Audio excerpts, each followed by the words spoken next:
സമീപകാലത്ത് പരസ്യങ്ങളിലൊക്കെ നിറഞ്ഞു നിന്നിരുന്ന ഒന്നായിരുന്നു ഐ കോഫി.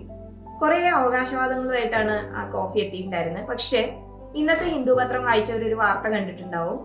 ഈ ഐ കോഫിയുടെ പരസ്യം പിൻവലിക്കാനോ മാറ്റം വരുത്താനോ ഉള്ളൊരു നടപടി കേരള ശാസ്ത്ര സാഹിത്യ പരിഷത്തിന്റെ ഒരു വിഭാഗമായ ക്യാപ്സ്യൂൾ കേരള കൊടുത്ത പരാതിയുടെ അടിസ്ഥാനത്തിൽ ഉണ്ടായിട്ടുണ്ട്. ആ വാർത്ത ഹിന്ദു പത്രത്തിൽ ഉണ്ടായിരുന്നു. അപ്പോൾ ക്യാപ്സ്യൂൾ കേരള എന്ന് പറയുന്നത് കേരള ശാസ്ത്ര സാഹിത്യ പരിഷത്തിന്റെ ഒരു വിഭാഗമാണ്. ചികിത്സയായിട്ടും പൊതുജനാരോഗ്യമായിട്ടും ഒക്കെ ബന്ധപ്പെട്ടിട്ട് ഉള്ള പലതരത്തിലുള്ള ഇത്തരം വ്യാജ ക്ലെയിമുകളെ തുറന്നു കാണിക്കുന്ന ഒരു സംഘമാണ് ക്യാപ്സ്യൂൾ കേരള എന്ന് പറയുന്നത്.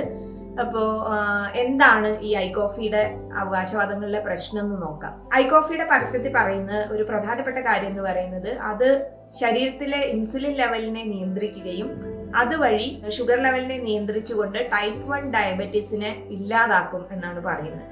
രണ്ടാമത്തെ ഒരു അവകാശവാദം എന്ന് പറയുന്നത് അത് ശരീരത്തിലെ കൊളസ്ട്രോൾ ലെവലിനെ, ടോട്ടൽ ലിപ്പിഡ് പ്രൊഫൈലിനെയും അതുപോലെ തന്നെ നല്ല കൊളസ്ട്രോളിന്റെയും ചീത്ത കൊളസ്ട്രോളിന്റെയും അളവിനെ നിയന്ത്രിച്ചുകൊണ്ട് കൊളസ്ട്രോൾ കുറയ്ക്കുകയും അതുവഴി ഹൃദയാരോഗ്യം കൂട്ടുകയും ചെയ്യുമെന്നാണ് രണ്ടാമത്തെ ഒരു അവകാശവാദം. ബ്ലഡ് പ്രഷർ കുറയ്ക്കുന്നു, അതേപോലെ തന്നെ അമിതവണ്ണം ഉണ്ടാകുന്നതിൽ നിന്ന് തടയുകയും വെയിറ്റ് മാനേജ്മെന്റിനൊക്കെ സഹായിക്കുകയും ചെയ്യും. വയറ്റില് കൊഴുപ്പ് അടിഞ്ഞു കൂടുന്നതിനെ അത് തടയും എന്നൊക്കെയുള്ള അവകാശവാദങ്ങൾ ആ പരസ്യത്തിൽ പറയുന്നുണ്ട്. ഇതിനൊന്നും ശാസ്ത്രീയമായ എന്തെങ്കിലും പഠനങ്ങളുടെ പിന്തുണ ഇല്ല എന്നുള്ളതാണ് വാസ്തവം.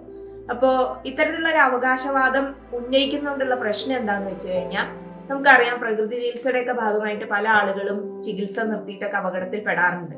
ഇത്തരത്തിലുള്ള വ്യാജ അവകാശവാദങ്ങളുടെയും പ്രശ്നം അത് തന്നെയാണ്. ഇപ്പോൾ പ്രമേഹ രോഗിയായ ഒരാൾ മരുന്ന് കഴിച്ചിരിക്കുന്നത് നിർത്തി ഈ കോഫി കുടിക്കുന്നത് കൊണ്ട് മാത്രം അസുഖം മാറും എന്ന് ചിന്തിച്ച് മരുന്ന് കഴിക്കാതിരുന്നു കഴിഞ്ഞാൽ അയാളുടെ ആരോഗ്യ പ്രശ്നങ്ങൾ വഷളാവാനും കൂടുതൽ മോശം അവസ്ഥയിലേക്ക് പോകാനുള്ള ഒരു സാധ്യതയുണ്ട്.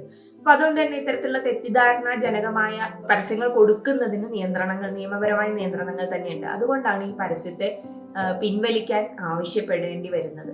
അപ്പോൾ ഇത്തരത്തിലുള്ള വ്യാജമായ ക്ലെയിംസ് കാണുന്ന സമയത്ത് പ്രത്യേകിച്ച് ഏതെങ്കിലും ഭക്ഷ്യവസ്തുക്കൾ കൊണ്ട് നിങ്ങളുടെ അസുഖം മാറ്റാമെന്നോ അല്ലെങ്കിൽ ഏതെങ്കിലും പ്രത്യേക ഒറ്റമൂലികൾ കൊണ്ട് പ്രമേഹവും കൊളസ്ട്രോളും പോലെയുള്ളതൊക്കെ മാറ്റാമെന്നോ തുടങ്ങിയ അവകാശവാദങ്ങൾ കാണുമ്പോൾ ഒന്ന് ചിന്തിച്ച ശേഷം മാത്രം, അതിനെക്കുറിച്ച് ശാസ്ത്രീയമായി വിലയിരുത്തിയ ശേഷം മാത്രം അത്തരം രീതികളിലേക്ക് പോവുക, സുരക്ഷിതമായ ചികിത്സാ മാർഗങ്ങൾ പിന്തുടരുക എന്നുള്ളതാണ് പ്രധാനം.